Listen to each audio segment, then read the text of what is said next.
Olá pessoal, sejam bem-vindos a mais um vídeo.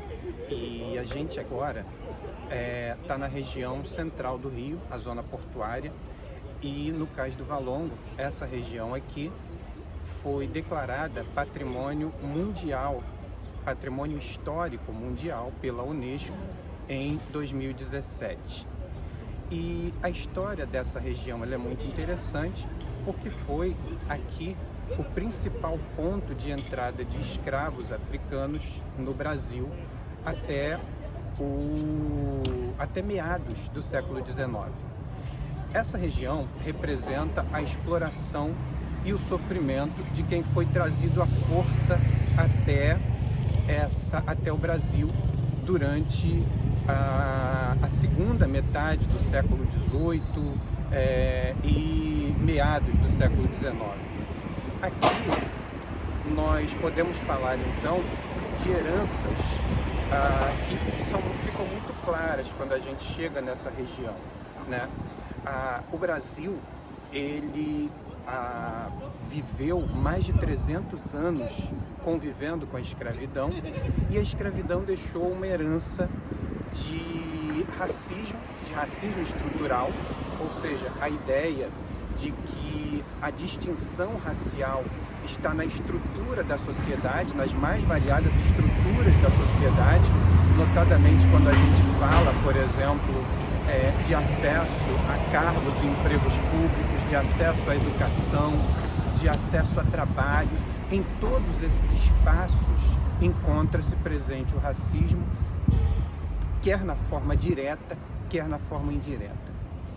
E a gente pode falar também que a escravidão deixou uma profunda desigualdade entre brancos e negros. E esse sítio arqueológico onde a gente está foi encontrado ou foi reencontrado em 2011, quando estavam as obras do Porto Maravilha.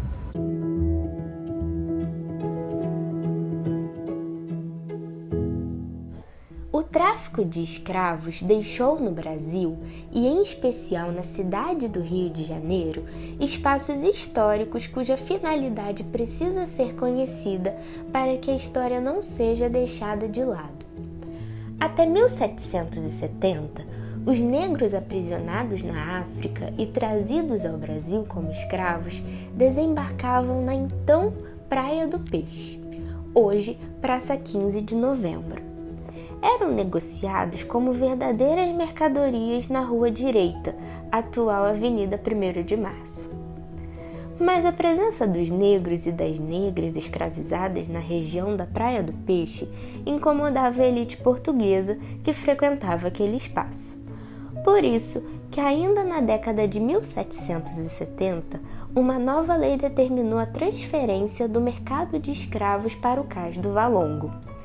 A iniciativa da mudança coube ao segundo Marquês de Lavrádio, Dom Luís de Almeida Portugal Soares de Alarcão Dessa e Melo Silva Mascarenhas, vice-rei do Brasil.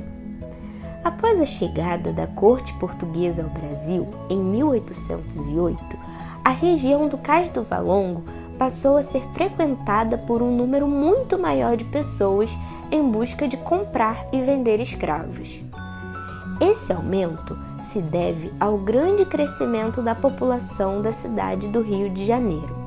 Historiadores afirmam que aquela população praticamente duplicou com a chegada ao Rio da família real.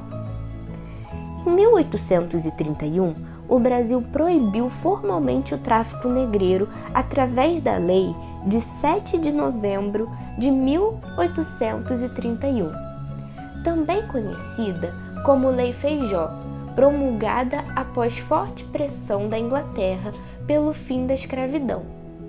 O sentimento na corte era de que a lei não seria cumprida e que fora feita para inglês ver. Daí surge a expressão indicativa de leis que só existem no papel ou de qualquer ato praticado apenas para preservar as aparências. Essa área do entorno do Cais do Valongo foi chamada de Pequena África. Foi um nome muito utilizado, mas essa Pequena África não tem uma história de glamour nem de recordações como a gente possa supor. Muito pelo contrário. Essa Pequena África tem uma história de muito mais sofrimento do que propriamente de glamour. E por que isso? Porque muitos dos sentimentos de dor e sobretudo de saudade, mas principalmente de perda de liberdade, foram vividos pelos escravos nessa região.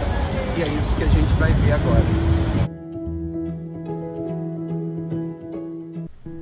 Mesmo após a edição da Lei Feijó, a compra e venda de pessoas trazidas à força dos países da África continuou ocorrendo sob a complacência do governo brasileiro. Nessa época, esse tipo de comércio era feito de forma clandestina porque era ilegal, mas com conhecimento público. O comércio continuava a ser feito no Cais do Valongo, mas o desembarque de escravos traficados não era mais permitido, passando a ocorrer em portos irregulares. Parte do sofrimento dos negros aprisionados e enviados ao Brasil em condições desumanas também ocorria nesta região. Aqui havia o lazareto, para onde os negros que chegavam doentes iam se curar ou morrer. Havia também o cemitério dos Pretos Novos, onde eram enterrados aqueles que chegavam sem vida ou morriam no lazareto, e os armazéns de engorda e venda dos escravos, que se concentravam na Rua do Valongo, atual Rua Camerino. Após 12 anos da adoção da Lei Feijó, portanto, em 1843, foi feito um aterro de 60 centímetros de espessura sobre o Cais do Valongo, para a construção de um novo ancoradouro, que receberia a princesa Teresa Cristina, futura esposa de Dom Pedro II. Ela desembarcaria pelo novo cais. O Cais do Valongo foi assim rebatizado. Passou a se chamar Cais da Imperatriz. Espero que você tenha gostado do nosso vídeo de hoje. Eu te espero no próximo, onde a gente vai continuar tratando da história do Cais do Valongo e dessa região da zona portuária da cidade do Rio de Janeiro. Não se esquece de acompanhar a gente no Instagram, se inscreve no canal, deixa pra gente o seu like e o seu dislike e não deixa também de dizer pra gente o que você tá gostando e o que você não está gostando nas nossas propostas aqui.